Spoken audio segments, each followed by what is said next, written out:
नमस्कार शिक्षक साथियों, कुछ संवाद आपको देना था। कई जगह हमने देखा है ग्रुप में और हमारे कई साथी फोन किए हैं कि सर कुछ भ्रांतियां फैल रही है, कुछ लोग जो है इस तरह का भ्रांतियां फैला रहा है। ये दलाल किस्म के कुछ लोग हैं जो अभ्यर्थियों को भड़का रहे हैं और कह रहे हैं कि जो भी जो है न्यायालय में मामला दर्ज हो रहा है वो नियोजित शिक्षक को बचाने के लिए हो रहा है। इस तरह का भ्रांतियां सब जगह फैलाई जा रही है। तो अभ्यर्थी जो है वो उनको जो है, क्योंकि उनको कानूनी ज्ञान नहीं होता है, वो कंफ्यूजन की स्थिति में है। कई जगह ऐसा चल रहा है। हम सभी वीडियो में सभी जगह हमने स्पष्ट रूप से कहा है कि जिनकी नौकरी नहीं हुई है, जिनकी नौकरी हो गई तो वो नौकरी कर रहे हैं, उनको यदि उन पे कोई केस करेगा, पटना हाई कोर्ट में पहले से केस है तो उसको हम पटना हाई कोर्ट में देखेंगे। लेकिन जिनकी नौकरी नहीं हुई है या जिनकी नौकरी चयन होके उनका रिजल्ट रोका गया है या दूसरे राज्यों में जैसे आसाम में उनको कल लेटर के माध्यम से मना कर दिया गया है कि नहीं आपका डिग्री एलिजिबल नहीं है, मध्य प्रदेश में, कोलकाता में, उड़ीसा में, तो इन सभी अभ्यर्थियों को हम सुप्रीम कोर्ट लेके जा रहे हैं फिर से पुनः सुनवाई कराने का। हर एक राज्य को यह अधिकार है कि अपना बात को सुप्रीम कोर्ट में रख सके। वो जीत हार अलग की बात है, लेकिन हम सभी राज्यों को एक साथ जोड़ने का प्रयास कर रहे हैं और सभी को एक ही केस में टैग कराने का प्रयास कर रहे हैं। अलग अलग केस होगा, उसको एक साथ हम लोग कंबाइंड करेंगे, सब का ड्राफ्टिंग अलग अलग करेंगे कि ये राज्य का ये समस्या है, बिहार का ये समस्या है, उड़ीसा का ये समस्या है। वो सारे राज्य को एक केस में टैग करके हम वहां जाएंगे, तब कोर्ट को लगेगा कि तो हमने जो जजमेंट दिया उससे तो पूरा देश प्रभावित हो रहा है। तो वहां पे फिर से हम एक बड़े वकील के साथ, आपको हमने स्पष्ट रूप से कहा है कि माननीय कपिल सिब्बल सर को हम लोग हायर करेंगे और छोटे वकील से हम सुनवाई नहीं कराएंगे। कि आपको कहावत एक पता है कि छोट मतलब सस्ता रोए बार बार और महंगा रोए एक बार वाला कहावत आपको पता है। वही मामला में हम लोग फंसे हैं। जब तक कोई बड़ा जो वकील नहीं होगा, अच्छे से एक वकील का पैनल नहीं होगा, एक टीम नहीं होगा, तब तक जो है मामला आपका जो है सॉल्व नहीं हो सकता है। इसीलिए 19 में मान हो जाएगा और जब पूरे देश में मान हो जाएगा तो सारे देश में फिर बहालियां जो चल रही है सबको उसमें सब सरकार शामिल करेगी। और आपको हम बता दें कि जहां जहां बहालियां चल रही है, खास करके बिहार में जो अभ्यर्थी चयन हो चुके हैं, जो सप्लीमेंट्री टीआरई 1 में सप्लीमेंट्री रिजल्ट वाले हैं या टीआरई 2 में जिनका चयन हो चुका है, सिर्फ रिजल्ट प्रकाशित नहीं किया गया है, मेरिट से उनका अंक ऊपर है, वो सारे अभ्यर्थियों को हम बार बार निवेदन कर रहे हैं कि आप पटिशनर आप बनिए। आप पटिशनर नहीं बनिएगा तो जब आप केस जीतिएगा तो आपकी नौकरी नहीं होगी, उनकी नौकरी होगी जो सिर्फ पटिशनर बने हैं। डिग्री पूरे देश में मान हो जाएगी, लेकिन अगले बहाली से, उस बहाली में जिनका जिनका नाम, फादर्स नेम, उनका पता लिख के सुप्रीम कोर्ट में हम फाइल करेंगे, उन्हीं लोगों को सुप्रीम कोर्ट ऑर्डर देगी कि भाई इन लोगों की नियुक्ति कराइए और उन्हीं लोगों की नियुक्ति होगी। यदि आपको कोई कंफ्यूजन है तो मैं बार बार कर रहा हूं, कोई वकील से, कोई जानकार आदमी से, यूट्यूब के माध्यम से, गूगल के माध्यम से आप चीजों का अध्ययन कर सकते हैं। आप देख सकते हैं कि बिना नहीं पटिशन बनेंगे तो क्या आपको हानि है। आप गांव में देखे होंगे कि 10-10 साल कोई केस लड़ा है, जब जीत मिली है तो वो 10 साल का पैसा भी मिला है और उनकी नौकरी भी हुई है, लेकिन उनको ही लाभ मिला है जो पटिशनर थे। उसी समकक्ष मामला में दूसरे लोग कोर्ट में इन्वॉल्व नहीं हुए थे, पटिशनर नहीं बने तो उनको लाभ नहीं मिलेगा। इस बात का ध्यान रखें। और दूसरे राज्य को हम कैसे ले जाएंगे? जो राज्य यदि अभी मान के चलिए आसाम में लगभग 500-600 लोग जो है अभी रोड पे हैं, उनको लगता था कि नहीं हम आवेदन करेंगे और हमारी नौकरी सुनिश्चित होगी, उनकी तैयारी भी बेहतर है, तो उन राज्य के जो अभ्यर्थी हैं उनको भी पटिशनर बनना होगा। तभी तो हम कोर्ट में कहें कि जो इतने लोग जो पटिशनर के रूप में आए हैं आसाम से, मध्य प्रदेश से और दूसरे राज्य से, तब ना आपकी सुनवाई होगी। और जब आप केस जीतेंगे तो यदि आपका बहाली शुरू हो गया, जैसे आसाम में बहाली शुरू हो गई है, कल से आवेदन लेना शुरू कर दिया गया है, तो जितने लोगों को आवेदन नहीं लिया गया है उनको स्पेशल सरकार को निर्देश जाएगा कि इन लोगों को आवेदन लीजिए और आवेदन लेके इनको परीक्षा में बैठने का जो है या जो भी काउंसलिंग कराने का इनको मौका दीजिए। जो जिनका नाम रहेगा, जब आप हो सकता है हमको सुनवाई कराने में 2 साल लग जाए, 1 साल लग जाए, 6 महीना लग जाए, तो कोर्ट पे डिपेंड करता है कब होगा, किसी को नहीं पता।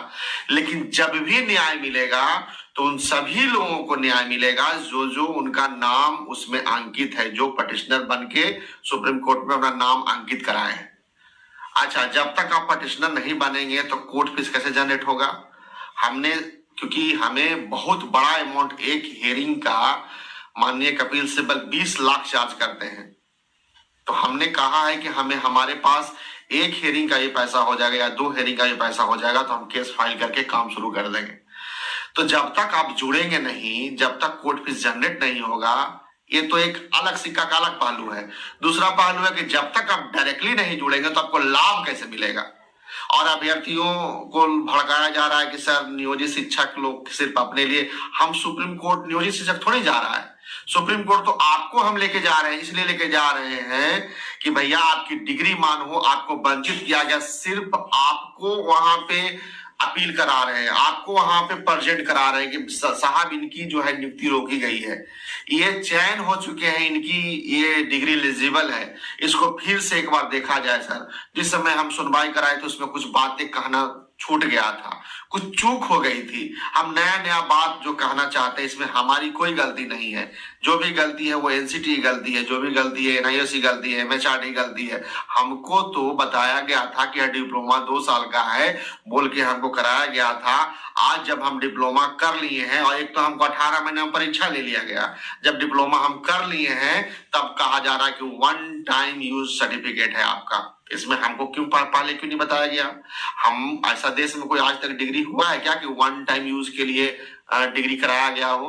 और लगभग 14 लाख लोग विद्यालय बदल चुके हैं, और सब जो समानता का अधिकार जो बच्चों का है, जिस पर्पज से सरकार हमको यह डिग्री दी थी कि नहीं वे प्राइवेट में जो अभ्यर्थी हैं वो पढ़ा रहे, प्राइवेट में जो शिक्षक जो पढ़ा रहे हैं तो उन बच्चों के साथ अत्याचार हो रहा है कि वो अनट्रेन शिक्षक पढ़ा रहे हैं। तो सुप्रीम कोर्ट के हिसाब से तो सारे लोग अनट्रेन अभी भी पढ़ा रहे हैं।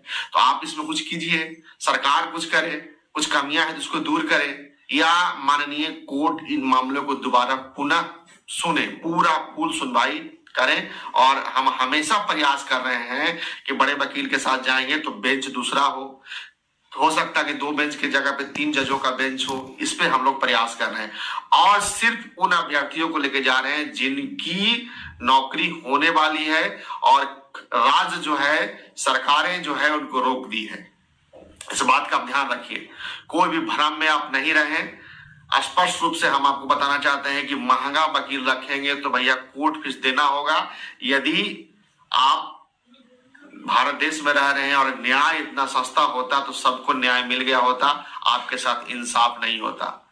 यहाँ पे न्याय लेने के लिए आपकी शरीर की चमड़ी तक बिक जाएगी तब न्याय मिलेगी, आप जान लीजिए। यहाँ पे दरिंदे लोग बैठे हुए हैं, न्याय इतना आसानी से मिलता नहीं है। आप जाएंगे तो पहले तो आपका जो है बिना कुछ कहे हुए आप कोई एडवोकेट के पास जाएंगे, सुनेंगे और कहेंगे, उसका भी पैसा लगता है। हम जब भी दिल्ली गए हैं वहां पे जो भी एडवोकेट को हमने सिर्फ राय लिया है, दिया है, उनका चार्ज भी मोटा रकम हमको पे करना पड़ा है। तो आप जान लीजिए कि देश में न्याय इतना सस्ता नहीं है, और न्याय लेने के लिए भाई लोगों का तो घर जमीन सब बिक जाता है।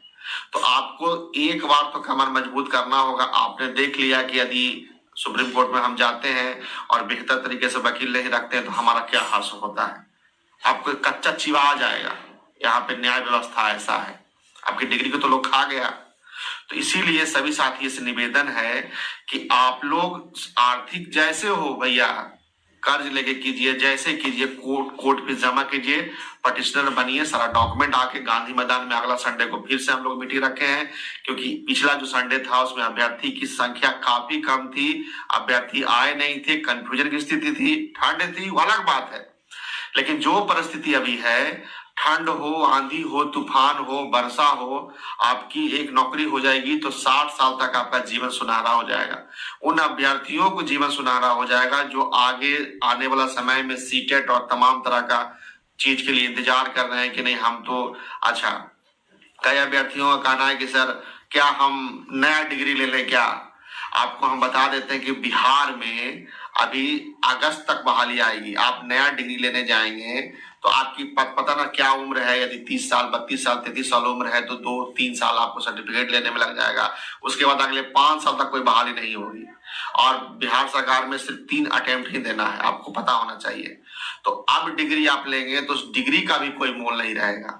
इसीलिए जो डिग्री आपको मिला है, ऐसे जिनको लेना है वो ले सकते हैं, उसमें हमारा कुछ कहना नहीं है। लेकिन आपको हमारा कहना है कि अगले 5 साल, क्योंकि शिक्षकों की अगस्त के बाद शिक्षकों की बहाली बिहार में नहीं होगी, क्योंकि शिक्षक पर्याप्त संख्या में यहाँ पे बहाल हो जाएंगे और अगले 5-7 साल तक कोई बहाली नहीं आएगा। ऐसे भी आपका उम्र एक्सपायर कर जाएगा।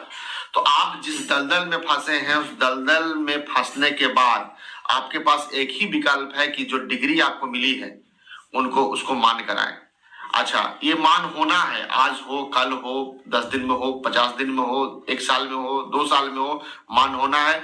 क्योंकि कोई क्वालिटी एजुकेशन की सरकार बात करती है, कोर्ट कहता है हम अनट्रेंड शिक्षक प्राइवेट में जो पढ़ा रहे हैं कई जगह, वो अनट्रेंड होके नहीं विद्यालय पढ़ा सकते हैं। उसके लिए सरकार काम करे, कोर्ट काम करे, कुछ ना कुछ करना होगा। लेकिन जितना जल्दी हम इस पे सुनवाई कराएंगे तो उन अभ्यर्थियों का जहां पे आवेदन रोका गया है, जिनकी चयन हो चुकी है, उनकी चयन प्रक्रिया रुक गई है, तो उनको कल्याण हो जाएगा, उनकी नौकरी सुनिश्चित हो जाएगी। आपको पहले भी हम बता चुके हैं कि बिहार सरकार और बीपीएससी आपकी जो नौकरी है उसको सुनिश्चित कर दी है।